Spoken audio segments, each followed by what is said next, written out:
बहुत समय पहले की बात है। रामपुर गांव में लोगों का ठंड से बुरा हाल था। इतनी कड़कती ठंड में लोगों का घर से निकलना मुश्किल हो गया था। बड़ी ही मुश्किल से लोग काम पर जा पाते और बच्चों का तो उससे भी ज्यादा बुरा हाल था। एक दिन की बात है जब चारों तरफ धुंध ही धुंध थी और कुछ भी नजर नहीं आ रहा था। चिंटू तो उस दिन स्कूल ही नहीं जाता क्योंकि ठंड की वजह से उसकी थोड़ी तबीयत भी खराब हो जाती है। चिंटू बेचारा ठंड से कांप रहा होता है और इतने कंबल डालने पर भी उसका कपकपाना बंद नहीं हो रहा होता। लक्ष्मी परेशान होकर सोच ही रही होती है कि इतने में बाहर से कबाड़ी वाले की आवाज आती है।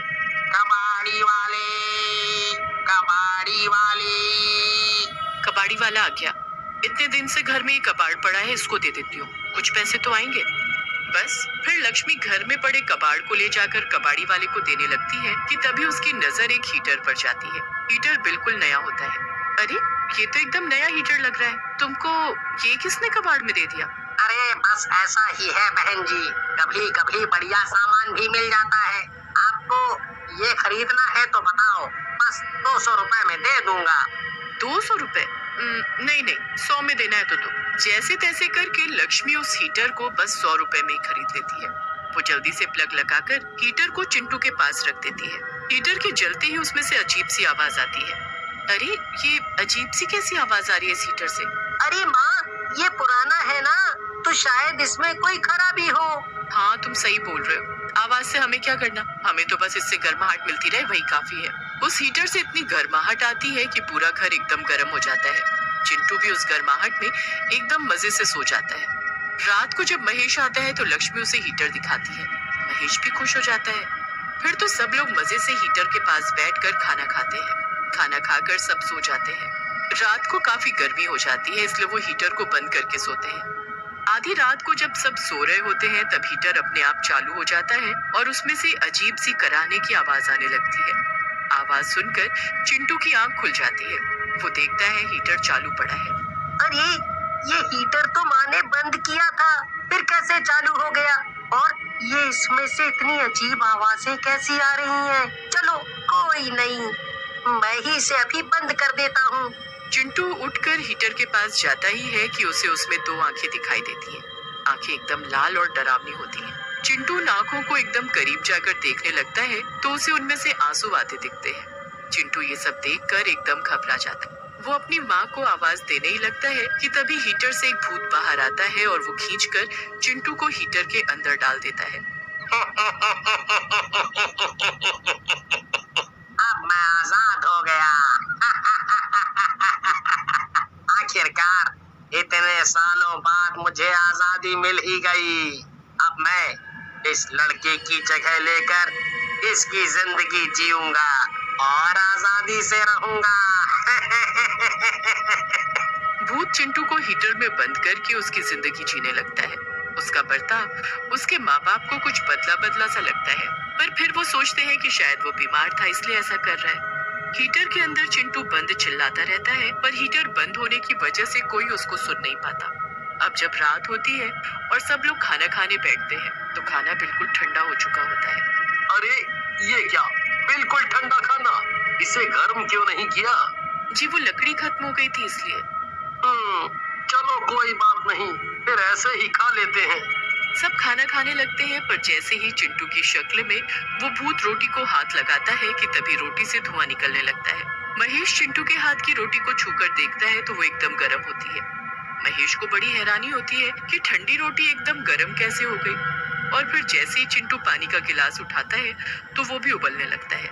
अब तो महेश और लक्ष्मी ये सब देखकर बड़े परेशान से हो जाते हैं और उनको चिंटू की फिक्र होने लगती है। रात को ठंड ज्यादा होती है इसलिए लक्ष्मी महेश को हीटर चालू करने को कहती है, पर चिंटू तभी गुस्से में मना कर देता है कि हीटर नहीं चलाना। अरे बेटा, पर ये देख तो आज कितनी ठंड है। कहाँ है ठंड? इतनी तो गर्मी है, कोई ठंड नहीं है, चुपचाप जाकर सो जाओ। गुस्से में लाल चिंटू ऐसा कहकर हीटर उठाता है और उसे घर के पीछे फेंक देता है। ये देख महेश उस पर गुस्से से चिल्लाता है, पर चिंटू उससे भी ज्यादा चिल्लाने लगता है। लक्ष्मी दोनों को चुप होने को कहती है। उसे समझ ही नहीं आ रहा होता कि आखिर चिंटू को हो क्या गया है, क्योंकि इससे पहले उसने कभी ऐसा नहीं किया होता। रात को जब चिंटू सो जाता है तो वो चिंटू पर नजर रख। वो एक बार को चिंटू के कमरे में जाकर उसे जब देखते हैं तो उनके होश ही उड़ जाते हैं। बिस्तर पर चिंटू की जगह एक भयानक भूत सो रहा होता है, एकदम आग की तरह तपता हुआ लाल भूत। महेश और लक्ष्मी एक दूसरे को देखते हैं और उसी वक्त कमरे से बाहर आ जाते हैं। ये हमारे बेटे की जगह हमारे घर में किस भूत ने ले ली? हमारा बेटा कहाँ चला गया? वही तो समझ नहीं आ रहा। कल से ये अजीब बर्ताव कर रहा है और अब ये सब। मुझे तो कुछ समझ नहीं आ रहा कि चिंटू कहाँ चला गया। हमें कुछ करना होगा जी, हमें चिंटू का पता लगाना होगा। हाँ, और चिंटू कहाँ है ये बात इसी को पता होगी, क्योंकि इसी ने उसे गायब करके उसकी जगह ली है। माँ, बाबूजी, मैं यहाँ हूँ, मुझे कोई बाहर निकालो, यहाँ मेरा दम घुट रहा है। चिंटू खूब चिल्लाता है पर उसकी आवाज किसी को सुनाई नहीं देती। महेश और लक्ष्मी यहाँ अलग परेशान हो रहे होते हैं और उस भूत पर पूरी नजर रखने लगते हैं। पूरी रात ऐसे ही निकल जाती है। फिर सुबह वो भूत चिंटू का रूप लेकर घर में घूमने लगता है। लक्ष्मी की उसे देख हालत खराब हो जाती है, पर फिर भी वो हिम्मत करके उसके साथ वैसा बर्ताव करती है जैसे उसे कुछ पता ही ना हो। बेटा तुम तैयार हो जाओ, आज तुमको स्कूल जाना है ना? मुझे कोई स्कूल नहीं जाना, मैं आज पूरा दिन खेलूंगा, मजे करूंगा। नहीं नहीं बेटा, तुमको स्कूल तो जाना चाहिए। चिंटू उसके बाद महेश और लक्ष्मी को देखता है और वहां से चला जाता है। महेश और लक्ष्मी अपना सर पकड़कर बैठ जाते हैं कि इतने में वहां फिर से वो कबाड़ी वाला आ जाता है और आवाज देने लगता है, अरे ये तो वही कबाड़ी है जिसने मुझे वो हीटर दिया था।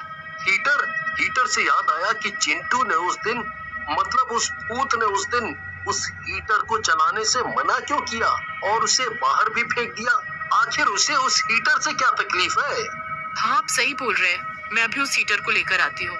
लक्ष्मी जल्दी से उस हीटर को लेकर आती है और जब उसे चालू करती है तो अंदर से उसे चिंटू के चिल्लाने की आवाज आती है, माँ, मैं अंदर हूँ, मुझे बचा लो, जल्दी से इस हीटर को बंद करो वरना मैं जलकर मर जाऊंगा।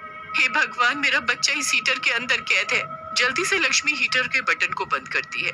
ओफो, अब हम क्या करें? इस भूत ने हमारे बच्चे को बंद करके खुद उसकी जगह ले ली है। अब हम चिंटू को कैसे आजाद करें? ये तो हमें ये कबाड़ी से ही कुछ पता लग सकता है। दोनों जल्दी से उस कबाड़ी वाले के पास जाकर उससे पता करते हैं कि वो हीटर उसे किसने बेचा। कबाड़ी वाला उनको बताता है कि पास के घर में एक अकेला आदमी रहता है जिसने उसे ये हीटर बेचा। वो दोनों तुरंत उस आदमी के पास जाते हैं और उसे सारी कहानी बताते हैं। हे भगवान, उस भूतिया हीटर ने तुम्हारे साथ भी ऐसा किया। दरअसल वो हीटर मेरे किराएदार का था। एक दिन वो खूब दारू पीकर आया और हीटर चलाकर सोता रहा। हीटर की गर्मी इतनी ज्यादा बढ़ गई और कमरा बिल्कुल बंद पड़ा रहा। हीटर के पास रुई की एक रजाई पड़ी थी और उसमें आग लग गई। पूरे कमरे में आग ही आग और उसी में जलकर वो किराएदार मर गया। अब हमारा चिंटू उस हीटर में कैद है, हम उसे कैसे बचाएं? अब तुम हीटर को लेकर पीपल वाले बाबा के पास चले जाओ, वही कुछ करेंगे। लक्ष्मी और महेश तुरंत ऐसा ही करते हैं और वहां जाकर वो बाबा को सारी कहानी बताते हैं। एक काम करो बच्चा, ये लो भभूत, इसे उस हीटर के आगे रख देना और जैसे ही वो भूत घर में आए वैसे ही उस हीटर को चला देना। पर उसमें तो मेरा बच्चा है, वो जल जाएगा। नहीं जलेगा, ये भभूत उसे जलने नहीं देगी, बस उस भूत को कैद करने में मदद करेगी। तुम बस इस भभूत को वहाँ रखना और हीटर जलाकर दूर खड़े हो जाना।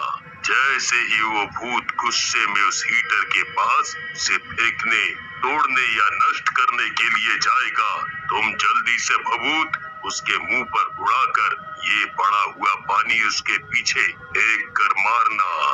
बस फिर लक्ष्मी और महेश बिल्कुल ऐसा ही करते हैं। जब भूत घर में आता है तो वो हीटर को देखकर गुस्से में लाल हो जाता है। उसके बाद जैसे ही लक्ष्मी उसे चालू करती है तो वो गुस्से में भूत का रूप ही ले लेता है।